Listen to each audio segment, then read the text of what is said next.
신앙생활을 하다 보면 어느 순간 이런 생각이 들 때가 있습니다.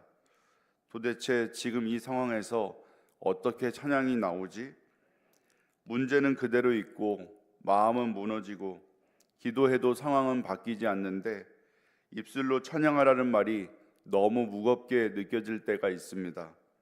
그런데 시편 148편은 그런 우리의 마음을 전혀 고려하지 않은 것처럼 보입니다. 시인은 아무 설명도 하지 않고 아무 조건도 달지 않고 이 시는 첫 절부터 이렇게 외칩니다. 할렐루야, 하늘에서 여호와를 찬양하며 높은 데서 그를 찬양할지어다. 시편 148편은 누군가의 개인적인 신앙 고백이 아닙니다.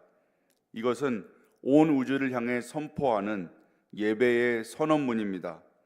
마치 거대한 오케스트라의 지휘자가 모든 연주자에게 동시에 손을 들어 올리며 연주를 시작하라고 신호를 보내는 것과 같습니다.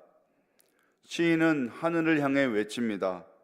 천사들아, 해와 달아, 빛나는 별들아, 그리고 하늘 위의 물들까지 모두 여호와를 찬양하라. 천사들, 해와 달, 별들, 하늘 위의 물들까지 모든 하늘의 존재들에게 시인은 왜 찬양을 요청하고 있을까요? 그 이유는 바로 5절 말씀으로 그가 명령하심으로 지음을 받았음이로다. 우리의 찬양의 이유는 단순합니다. 우리는 하나님께서 말씀하셨기 때문에 존재하게 된 피조물이라는 것입니다. 우리 인생은 우연히 시작된 것이 아니라 하나님의 입에서 나온 말씀으로 시작된 생명입니다. 그래서 찬양은 기분이 좋을 때 나오는 감정이 아니라 존재가 내뱉는 고백입니다. 시인은 이어서 시선을 땅으로 내립니다. 바다, 불, 우박, 눈, 안개, 광풍, 산과 언덕, 감옥과 백향목, 짐승과 가축, 곤충과 날아다니는 새, 그리고 마지막으로 왕들과 백성들, 고관들과 재판관들, 젊은이와 처녀와 노인과 아이들까지 부릅니다. 이 장면은 놀랍습니다. 예배에 초대받지 못한 존재가 아무도 없다고 말합니다. 신앙이 깊은 사람만 예배하는 것이 아닙니다. 형편이 좋은 사람만 찬양하는 것도 아닙니다. 살아있는 모든 존재는 예배자로 부름받은 존재입니다. 지위도, 나위도, 형편도, 상태도 그 누구도 예배의 부름에서 제외되지 않습니다. 그렇기에 우리는 하나님을 찬양해야 합니다. 그리고 시편은 마지막 2절에서 왜 우리가 어떤 상황에서도 찬양할 수밖에 없는지 설명합니다. 13절에 그의 이름이 홀로 높으시며 그의 영광이 땅과 하늘 위에 뛰어나심이로다 그랬습니다. 하나님은 상황이 좋을 때만 높으신 분이 아닙니다. 인생이 평탄할 때만 위대하신 분도 아닙니다. 하나님은 언제나 여전히 변함없이 높으신 분입니다. 우리가 흔들려도 세상이 무너져도 하나님은 변하지 않습니다.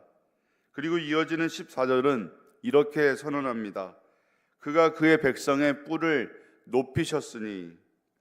이 뿔은 성경에서 구원, 능력, 존귀, 회복을 상징합니다. 하나님은 무너진 인생을 다시 세우시는 분입니다.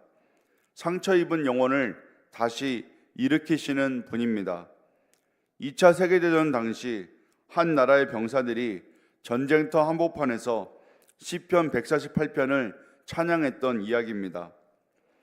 포성이 멈추지 않는 참호 속에서 언제 죽을지 모르는 그 자리에서 그들은 무기를 내려놓고 이렇게 외쳤다고 합니다.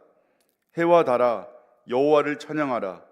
별들아 여호와를 찬양하라.